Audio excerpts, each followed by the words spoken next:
하나님의 말씀은 이사야 55장 7절의 말씀입니다. 악인은 그의 길을, 불의한 자는 그의 생각을 버리고 여호와께로 돌아오라. 그러면 그가 긍휼히 여기시리라.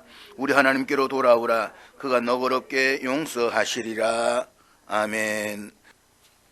새해 첫 주일 하나님 앞에 모인 여러분 모두에게 하나님께 주시는 새해의 은혜와 평강이 충만하시기를 주의 이름으로 축복합니다. 우리는 또 한 번 한 해의 문을 열었습니다. 그러나 새로운 해가 열렸다라고 해서 우리의 삶이 갑자기 쉬워지는 것은 아닙니다. 한국 사회는 더 복잡해지고 경제는 불안정해지며 가정마다 해결되지 않은 상처와 문제들이 있습니다. 직장에서의 경쟁, 자녀 문제, 건강의 문제, 세대 간 갈등, 관계의 어려움, 이런 현실 속에서 우리는 종종 마음 깊은 곳에서 이렇게 탄식합니다. 올해는 좀 나아질까? 과연 새해에는 기쁨이 있을까? 사람들은 보편적으로 시간을 과거와 현재와 미래로 나누어서 말합니다. 그러나 신앙의 눈으로 보면 이 시간들 사이에는 분명한 차이가 있습니다. 과거는 이미 지나간 시간입니다. 우리에게 과거가 있다라고 말할 수는 있지만 그것은 기억과 추억일 뿐 다시 뛰어들어갈 수 있는 시간이 아닙니다. 아무리 후회하고 한탄해도 또 아무리 되돌리고 싶어도 과거는 이미 흘러가 버렸습니다. 과거는 우리가 붙잡을 수 없는 시간입니다. 그런가 하면 미래는 아직 우리 손에 쥐어진 시간이 아닙니다. 성경은 미래를 창조주 하나님의 시간이다 라고 분명하게 말씀합니다. 우리는 내일 일을 알지 못하고 한 해의 끝을 보장받지 못한 존재들입니다. 2026년을 시작하지만 2027년을 맞이할 수 있다라고 장담할 수 있는 사람은 아무도 없습니다. 미래는 계획할 수는 있지만 소유할 수는 없습니다. 하나님께서 우리에게 실제로 맡기신 시간은 오직 하나뿐입니다. 바로 현재라는 시간입니다. 생명이 선물인 것처럼 시간도 선물인데 이 순간만이 우리 손안에 주어진 시간입니다. 그리고 이 현재가 모여서 우리의 평생을 이룹니다. 결국 평생을 어떻게 살아갈 것인가 라고 하는 것은 먼 미래의 결심이 아니라 오늘을 어떻게 사는가에 달려 있습니다. 사람들은 모두가 행복하게 살기를 원합니다. 그렇다면 답은 분명합니다. 현재를 행복하게 살아야 합니다. 현재를 뜨겁게 살아야 합니다. 그런데 문제는 많은 사람들이 현재를 그렇게 살지 못하고 있다라고 하는 것입니다. 왜냐하면 과거에 붙잡혀 있기 때문입니다. 성경 분명히 말합니다. 과거에 집착하게 만드는 것은 사탄의 전략이라고 말합니다. 사탄은 과거는 아주 기가 막히게 잘 맞춥니다. 간혹 어떤 사람들이 이 무당집에 가서 점을 보지만 무당이 점을 보는 것은 과거입니다. 과거는 어느 정도 맞출 수가 있습니다.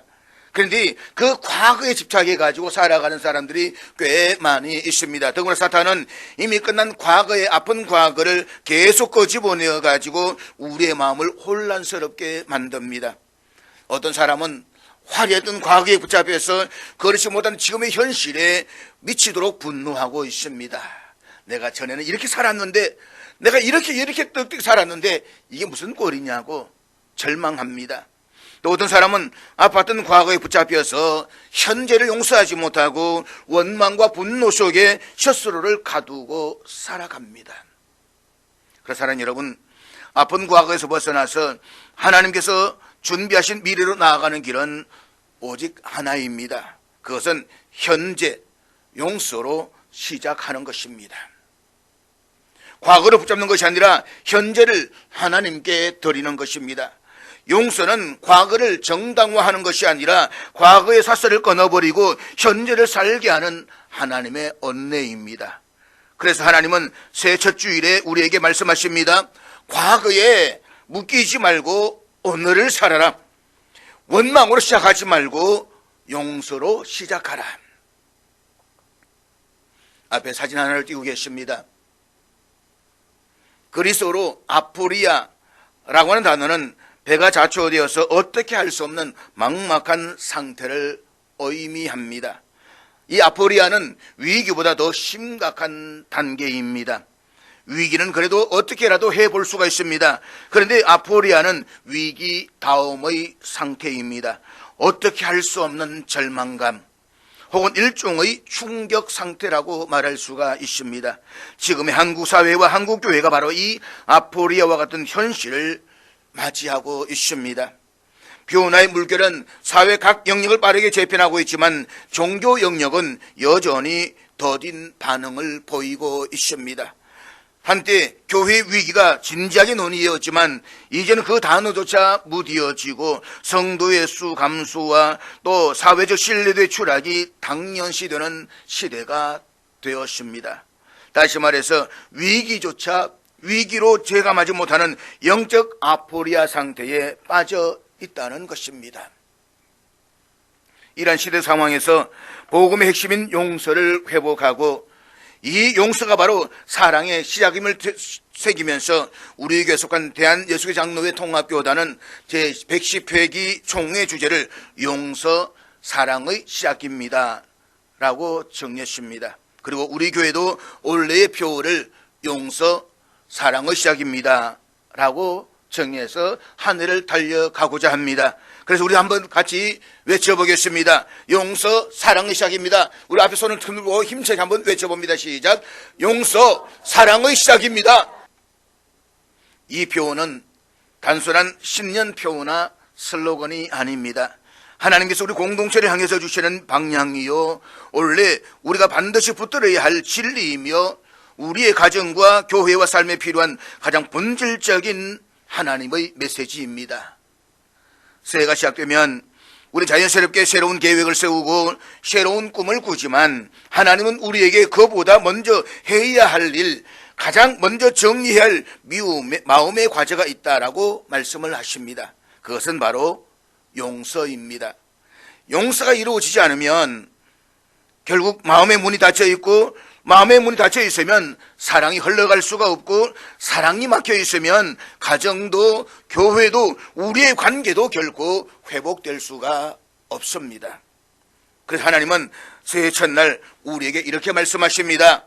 너희 마음을 먼저 열어라. 용서로 시작해라. 그때 사랑이 흘러갈 것이다.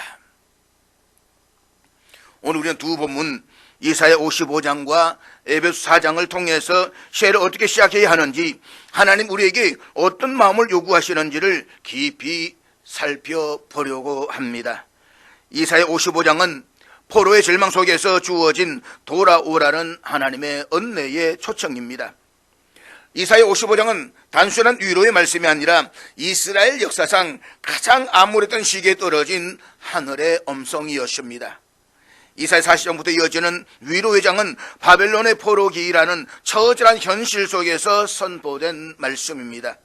약 70년의 포로 생활, 그 긴 시간 동안 이스라엘은 정체성을 잃어가고 미래를 잃어가고 하나님의 약속에 대한 확신마저 잃어가고 있었습니다. 바벨론은 그 시대 최강 제국이었고 포로된 이스라엘은 완전히 무너진 나라였습니다. 예루살렘은 불탔고 성전은 파괴되고 왕조는 끊어지고 포로로 끌려간 백성들은 타국 땅에서 노예처럼 비참하게 살아야만 했습니다. 포로의 삶은 단순한 불편함이 아니라 억울함과 분노, 좌절과 깊은 상처로 짓눌린 비참한 삶이었습니다. 그들은 민족적 굴욕 속에서 하나님께서 자기들을 버리셨다라고 느꼈습니다. 어떤 이는 이렇게 한숨을 치었을 것입니다. 우리는 끝났다. 하나님이 우리를 잊으신 것이다. 다시는 회복될 수 없다. 하나님 침묵하시는 것 같았고 그들의 기도는 응답되지 않는 것처럼 보였습니다. 그래서 그들은 마음을 닫고 믿음을 잃고 스스로 포기하려고 했습니다. 하지만 바로 그 절망의 순간, 인간의 희망이 모두 끊어진 그 자리에 하나님은 가장 놀라운 음성을 들려주십니다.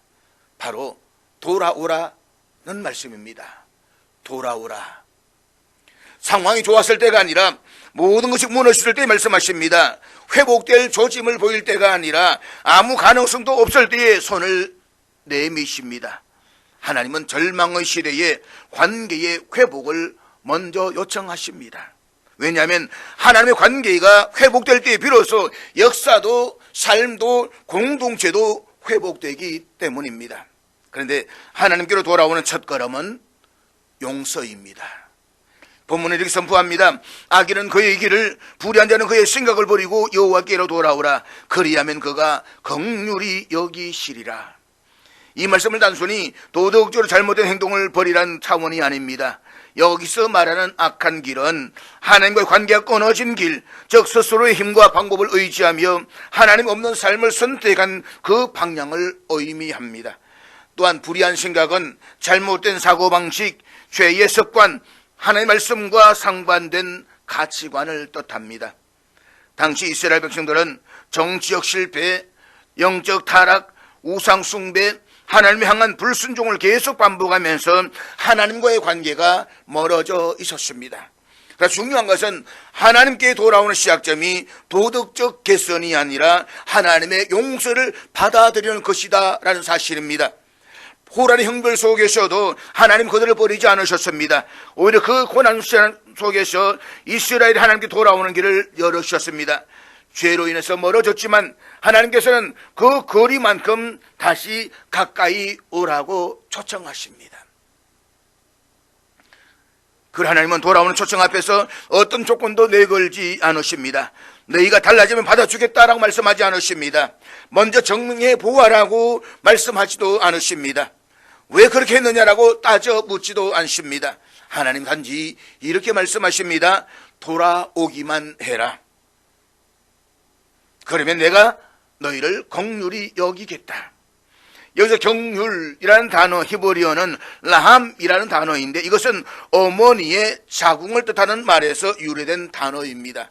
다시 말해서 가장 깊고 강한 본능적 사랑, 포기하지 않는 사랑, 아무리 자녀가 실패하고 넘어져도 다시 품어주는 어머니의 마음을 의미합니다. 하나님은 바로 그런 사랑으로 포로된 백성들을 초청하십니다. 돌아오라. 돌아오기만 해라. 하나님의 용서는 계산적이지 않습니다. 감정적으로 왔다 갔다 하는 그런 사랑도 아닙니다. 이것은 하나님의 존재에서 흘러나오는 본질적 사랑, 다시 말해서 가슴 깊은 곳에서 흘러나오는 창조주의 자비하심입니다. 그러므로 하나님의 용서는 우리의 인생의 재출발의 가장 큰 은혜요, 새로운 한 해를 시작하는 가장 첫 번째 선물입니다. 새해 첫날 하나님은 우리에게 동일하게 말씀하십니다. 돌아오라. 내가 너를 용서하겠다. 너의 과거를 묻지 않겠다. 다시 시작하자. 그러나 본문의 에베소서는 바울이 로마 감옥에 갇혀있는 상황에서 기록한 편지입니다. 로마의 차가운 감옥, 쇠사슬에 묶인 상황 속에서도 바울의 마음은 한 교회를 향해서 뜨겁게 뛰고 있었습니다. 그 교회가 바로 에베소 교회였습니다. 에베소는 당시 소아시아 지역의 중심 도시이자 항구 도시였으며 경제, 문화, 종교의 교착점이었습니다. 그곳에는 거대한 아르테미스 신전이 있었고 수많은 상인들과 철학자들 그리고 우상 숭배자들이 모여드는 도시였습니다. 말 그대로 영적 혼탁의 중심지였습니다. 그런 도시 한복판에 세워진 에베소 교회는 놀랍게 성장했습니다. 복음을 듣고 변호된 유대인들과 이방인들이 한 공동체를 이루면서 모여들었고 그 수는 점점 늘어났습니다. 그러나 교회가 커지는 만큼 갈등도 커졌습니다. 유대인들은 자신들의 율법적 배경을 고집했고 이방인들은 자유를 강조하며 서로 오해와 부딪힘이 생겨났습니다. 문화가 다르고 가치관이 다르고 생활 방식도 달랐습니다. 서로를 이해하지 못해서 마음에 거리가 생기고 말 한마디에 상처를 주고받는 일들도 많았습니다. 더욱이 당시 그리스도인들은 사회적으로 소외된 존재였습니다. 로마 사회 속에서 복음 때문에 핍박받았고 직업적 어려움을 겪었으며 모든 영역에서 긴장 속에서 살아야만 했습니다. 교회 내부에서는 성도 간의 감정의 골이 깊어지고 외부에서는 로마 사회 압박이 밀려오는 이중의 고통이 있었습니다. 바울은 이런 에베소 교회를 보면서 마음 깊은 곳에서 탄식했습니다. 이 공동체가 복음으로 하나가 되어야 하는데 이 관계 장벽을 넘지 못해서 갈등한다면 그들의 부흥은 오래 갈 수 없다. 그래서 바울은 감옥이란 절망적 상황 속에서도 에베소 교회에 가장 필요한 메시지를 기록합니다. 바로 새 사람을 입으라는 명령이었습니다. 바울은 그런 공동체에게 말합니다. 너희가 새 사람을 입으시니 이제는 새 사람답게 살아라. 그리고 새 사람의 삶의 핵심을 이렇게 정리합니다. 먼저 악독과 노함과 분냄을 버리라고 말씀합니다. 에베소 4장 31절은 단순한 윤리적 권면이 아닙니다. 이것은 초대교회 공동체가 실제로 겪고 있었던 갈등과 상처, 오해와 분열의 문제를 정면으로 다루는 말씀입니다. 에베소 교회 안에서는 문화적 차이, 신앙적 배경의 차이, 삶의 방식 차이 때문에 마음과 말이 부딪히는 일들이 많았습니다. 공동체는 외적으로 성장했지만 그 성장 속에서는 서로에게 쌓인 감정들, 말 못할 상처들, 오래된 오해들이 여전히 쑤이고 무이고 모여서 남아 있었습니다. 그래서 바울은 이 감정의 문제, 마음의 문제를 먼저 다루지 않으면 결코 건강한 교회가 될 수가 없다, 결코 건강한 신앙인으로 살아갈 수가 없다라고 그렇게 판단을 한 것입니다. 그때 바울은 이렇게 단호하게 명령합니다. 모든 악독과 노함과 분냄과 떠드는 것과 회방하는 것을 버리라. 예수 악독은 단순한 악함이 아닙니다. 원의 뉘앙스는 마음 깊이 자리한 선뿌리, 즉 오래 묵혀서 썩어 들어가는 감정의 독을 말합니다. 이 선뿌리는 행동보다 훨씬 더 무섭습니다. 내 마음 깊은 곳에 내가 알지 못하는 이 감정의 선뿌리에 잡혀있는 한 이 선뿌리는 결국 상대방도 죽이지만 자기도 죽여가는 것입니다. 겉으로는 웃어도 속에서는 상처가 자라나고 있고 겉으로는 괜찮아 보여도 마음 계속해서 병들어 가는 것입니다. 노함은 순간적으로 튀어나오는 감정의 폭발, 조절하지 못하는 분노를 말합니다. 이 분노는 말로, 표정으로, 태도로 적극 드러나서 공동체를 아프게 합니다. 분노임은 오래 품은 분노입니다. 금방 사라지지 않는 엉어리, 시간이 지나도 없어지지 않는 감정의 매듭을 가리킵니다.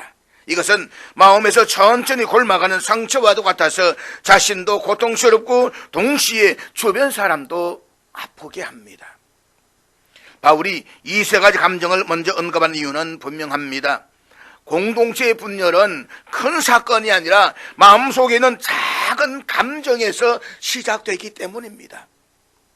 작은 오해가 선뿌리가 되고 선뿌리가 분노가 되며 분노가 오래된 상처가 되어서 결국 공동체를 갈라놓습니다. 그래서 바울은 이렇게 선포합니다. 새해가 되려면 마음을 먼저 비워야 된다.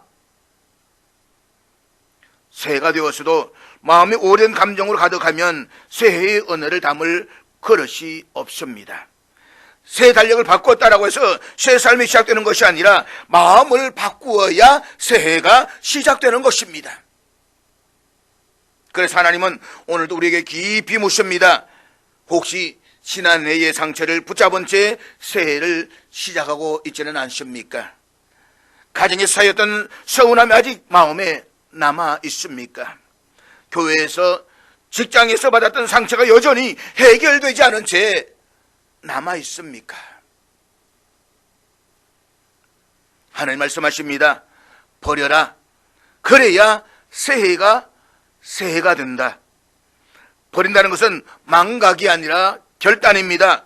상처를 입었던 일로 만드는 것이 아니라 하나님 옆에 내려놓는 것입니다. 마음의 독소를 제거해야만 사랑이 들어올 공간이 생기고 용서를 받아들일 여지가 생기고 새해의 은혜가 흘러 들어올 자리가 마련되는 것입니다. 둘째로 서로 용서하라고 말씀하십니다. 에베소 4장 32절의 말씀은 단순한 권면이 아니라 복음의 핵심을 한 문장으로 압축한 선언입니다. 용서하라. 하나님이 너희를 용서하신 것처럼. 이 말씀은 하나님께서 우리에게 요구하시는 명령일 뿐만 아니라 우리가 누구인지에 대한 정체성 선언입니다. 바울은 용서를 강요하지 않습니다. 오히려 우리의 존재를 먼저 일깨워주고 있습니다. 사랑하는 여러분, 우리는 누구입니까? 우리는 용서받은 자입니다. 영원히 용서받을 수 없는 죄인임에도 불구하고 예수 그리스도의 희생으로 말미암아서 용서받은 자입니다. 우리는 은혜 입은 자입니다. 도저히 구원받을 수 없음에도 불구하고 그리스도의 죽음으로 말미암아서 하나님 자녀가 된 은혜를 받은 자들입니다. 우리는 사랑받은 자입니다. 하나님 세상을 이처럼 사랑하사 독생자를 주셨으니 독생자를 주시기까지 우리를 사랑하신 하나님이십니다. 우리가 용서하는 이유는 상대가 먼저 잘했어가 아닙니다. 그 사람이 먼저 사과했기 때문도 아닙니다. 우리가 이미 하나님께 먼저 용서받았기 때문입니다. 바울은 이어서 이렇게 말씀합니다. 서로 친절하게 하며 불쌍히 여기며 서로 용서하라. 여기 친절하게 하다라는 말은 단순히 상냥하게 말하라는 그런 수준이 아닙니다. 원어의 의미는 상대의 연약함을 받아들일 수 있는 부드러운 마음, 상대의 부족을 감싸줄 수 있는 마음입니다. 또 불쌍히 여기다는 것은 창자가 뒤틀릴 만큼 깊이 공감한다는 뜻입니다. 당시 사람들은 감정을 창자에서 느낀다라고 했습니다. 즉 이 단어는 상대의 고통을 내 고통으로 느끼는 깊은 공감, 마음 깊이에서 솟아나는 긍휼을 의미합니다. 바울은 말합니다. 그렇게 공감할 때, 그렇게 마음으로 품을 때에 너희는 비로소 용서할 수 있다. 용서는 감정의 산물이 아니라 관계를 향한 결단입니다. 용서는 상처를 지우는 행위가 아니라 사랑이 다시 흘러가기 시작하게 만드는 영적 문을 여는 열쇠입니다. 그래서 바울은 말합니다.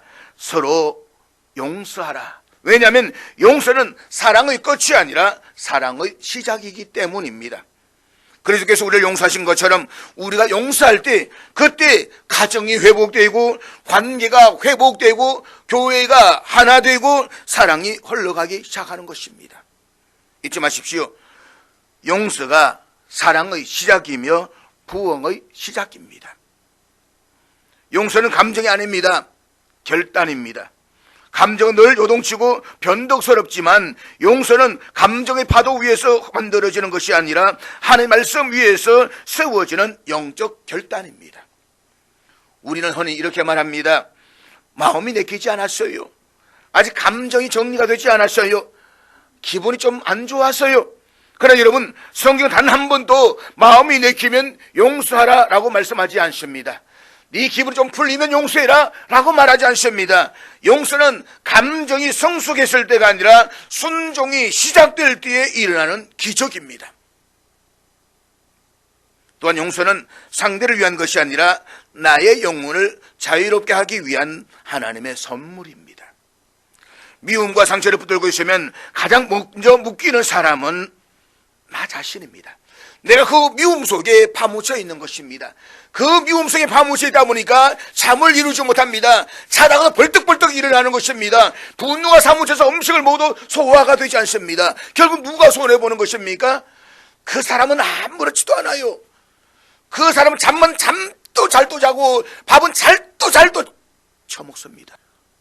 나만 손해보는 겁니다. 상대가 아니라 내 마음이 감옥에 갇히는 것입니다. 그래서 어떤 신학자는 이렇게 말했습니다. 용서란 감옥의 문을 열었는데 그 감옥에 갇혀 있던 사람이 사실은 나 자신이었음을 발견하는 것이다. 좋은 말입니다. 용서란 감옥의 문을 열었는데 그 감옥에 갇혀 있었던 사람이 사실은 나 자신이었음을 발견하는 것이다. 용서는 화해의 끝이 아니라 사랑이 다시 흐르기 시작하는 출발점입니다. 용서가 없으면 사랑은 흘러가지 못합니다. 마치 피가 막힌 혈관을 뚫어야 생명이 살아나듯이 용서는 영적 혈관이 열려야 사랑이라는 생명이 흐르기 시작합니다. 그래서 용서 없이 가정이 회복될 수가 없습니다. 아무리 좋은 말, 아무리 많은 노력, 아무리 눈물의 기도가 있어도 용서가 없으면 가정 안에 새 봄은 오지 않습니다. 부부 사이도 마찬가지입니다. 용서 없이 부부 사이에 새 계절은 열리지 않습니다. 서로를 향한 오래된 상처가 채워지지 않으면 새로운 대화도, 새로운 이해도, 새로운 사랑도 결코 피어날 수가 없습니다. 교회 공동체도 마찬가지입니다. 용서 없이 하나 될 수가 없고 하나 되지 않고서는 부흥도 없습니다. 부흥은 프로그램으로 오지 않습니다. 분위기로 오지 않습니다. 시설이나 인원으로 오지 않습니다. 부흥은 언제나 마음이 하나 되는 곳에 임합니다. 그래서 하나님은 원래 우리에게 이렇게 명확하게 말씀하십니다. 용서하라. 그러면 사랑이 흘러가기 시작할 것이다. 용서하라. 그러면 가정이 회복될 것이다. 용서하라. 그러면 교회가 부흥될 것이다. 용서하라. 그러면 사회가 회복될 것이다. 하나님은 용서를 통해서 막힌 담을 허무시고 멈춰있던 사랑의 강을 다시 흐르게 하시며 우리 삶에 새로운 계절을 열어 가실 것입니다. 사랑하는 여러분, 이제 우리는 새해의 문턱 앞에서 결단하십시다. 오늘 주님께서 우리에게 허락하신 이 말씀은 단순한 권면이나 위로의 말씀이 아니라 분열과 갈등 한복판에 서 있는 오늘 한국교회와 한국사회를 향한 하나님의 절박한 외침입니다. 오늘 한국교회를 바라보면 마음이 무겁습니다. 교단은 갈라지고 교회는 서로 등을 돌리고 교회 안에서도 세대와 세대 간의 생각이 다릅니다. 그 이후로 서로를 정죄하고 미워하는 일이 너무나도 자연스러워졌습니다. 한국 사회도 역시 마찬가지입니다. 정치적 갈등, 이념적 대립, 세대 간의 불신과 정오, 지역과 계층 간의 분열은 점점 더 깊어지고 있습니다. 우리는 한 나라에 살고 있지만 서로를 형제가 아니라 반드시 없애버려야만 하는 적대처럼 대적하면서 살아가고 있습니다. 이런 사회가 또 있을까요? 그러나 여러분, 이런 시대에 교회마저 세상과 똑같이 분열하고 미워한다면 교회는 더 이상 세상의 소망이 될 수가 없습니다. 교회는 세상이 미워하는 방식으로 미워하지 않고 세상이 싸우는 방식으로 싸우지 않는 공동체이어야만 합니다. 그 길이 바로 용서의 길이며 그 시작이 바로 사랑의 시작입니다. 잊지 마십시오. 이 시대의 어둠을 뚫고 빛을 비출 수 있는 공동체는 오직 용서하는 공동체, 사랑을 선택하는 공동체, 화해를 향해서 먼저 걸어가는 공동체뿐입니다. 그것이 바로 교회입니다. 그래서 저는 세계교회 안에서 주기도문을 삶으로 살아내지 않은 신앙이란 경고문으로 비교적 널리 전해진 이 한글을 여러분과 나누면서 오늘의 말씀을 마치려고 합니다. 한번 들어보시기를 바랍니다. 교회에서 주기도문을 드릴 때 함부로 하늘에 계신 우리 아버지라고 하지 말아라. 너는 세상 이름에 빠져 있으면서 아버지의 뜻에는 관심도 없지 않느냐. 함부로 우리라고 하지 말아라. 너는 형제자매를 외면하면서도 너 자신만을 위해서 살고 있지 않느냐. 함부로 아버지라고 하지 말아라. 너는 아들로서 딸로서 살기를 거부하며 하나님의 자녀답게 살고 있지 않지 않느냐. 함부로 이름이 거룩히 여김을 받으시오며 라고 하지 말아라. 넌 하나님의 이름을 너의 말과 삶으로 더럽히고 있지 않느냐. 함부로 나라가 임하옵시며 라고 하지 말아라. 너는 정의와 평화의 나라보다 너의 욕심과 이익의 나라를 더 원하지 않느냐. 함부로 뜻이 하늘에서 이룬 것 같이 땅에서도 이루어지이다 라고 하지 말아라. 너는 하나님의 뜻보다 너희 뜻이 이루어지기를 먼저 구하고 있지 않느냐. 함부로 오늘 우리에게 일용할 양식을 주옵시고 라고 하지 말아라. 너는 이웃의 굶주림에는 무관심하면서 너의 필요와 욕망만을 채우고 있지 않느냐. 함부로 우리가 우리에게 죄 지은 자를 사하여 준 것 같이 우리 죄를 사하여 주옵시고 라고 하지 말아라. 너는 용서받기를 원하면서도 용서하기를 거부하고 있지 않느냐.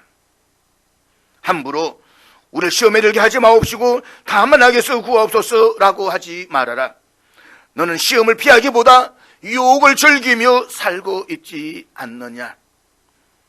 이 기도를 진심으로 드리고 싶거든 먼저 그렇게 살아라. 그리고 그때야 비로소 입술이 아닌 삶으로 주기도문을 드려라.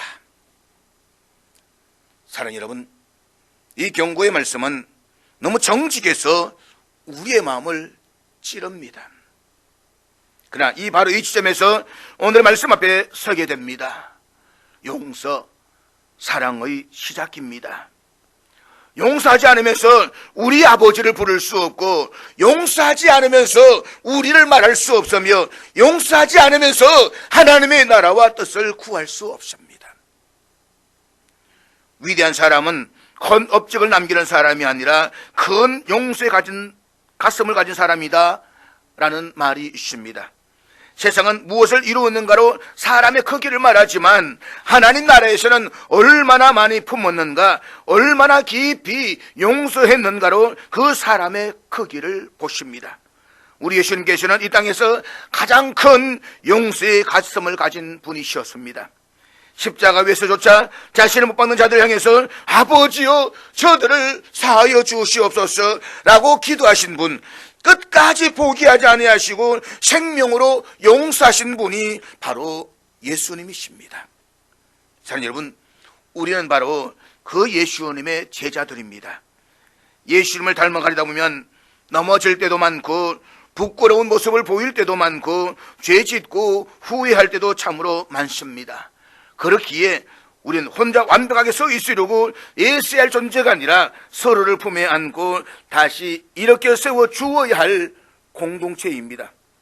그러므로 이 한 해를 이렇게 살아가기를 소망합니다.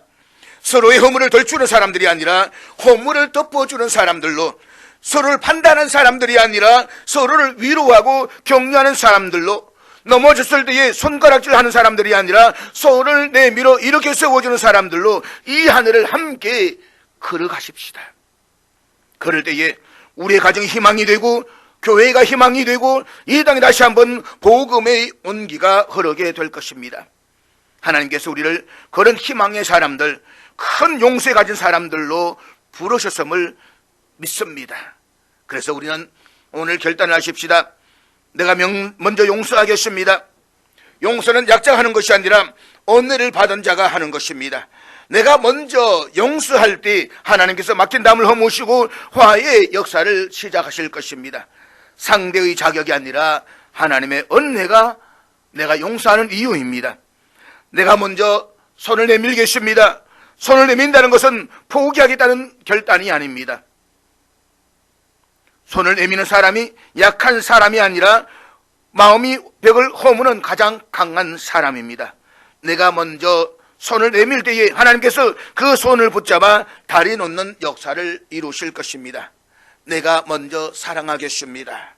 사랑은 감정이 아니라 순종입니다. 감정은 기다리는 것이지만 순종은 움직이는 것입니다. 내가 먼저 사랑할 때에 하나님께서 그 사랑 위에 평강과 화평의 열매를 맺게 하실 것입니다. 내가 먼저 화해의 길을 걷겠습니다. 화해는 기다리는 것이 아니라 걸어가는 것입니다. 화해는 용기를 요구하며 믿음을 요구합니다. 내가 먼저 한 걸음 한 걸음을 내디딜 때에 하나님께서 그 발걸음을 사용하여서 무너지던 관계를 다시 있게 하실 것입니다. 내가 먼저 새 사람으로 살겠습니다. 옛 사람의 감정과 습관, 판단과 고집을 다 내려놓고 용서하고 사랑하고 화해하는 새 사람의 삶을 선택하겠습니다. 복음의 사람은 먼저 변화되는 사람이며 그 변화가 가정과 교회와 사회를 변화시키는 불씨가 될 것입니다. 사랑하는 여러분, 용서가 시작될 때 하나님은 우리 교회에 새로운 바람을 불어 넣으실 것입니다. 막혀있던 마음을 열어주시고 단절된 관계 위에 다리를 놓아주시고 공동체의 새로운 생명력을 주실 것입니다. 가정에서도 마찬가지입니다. 용서가 시작될 때에 가정은 다시 숨을 쉬게 될 것입니다. 그 가정에는 반드시 평강이 임합니다. 자녀가 달라지고 부부가 달라지고 분위기가 달라집니다. 용서하면 하나님이 역사하십니다. 그리고 저는 믿습니다.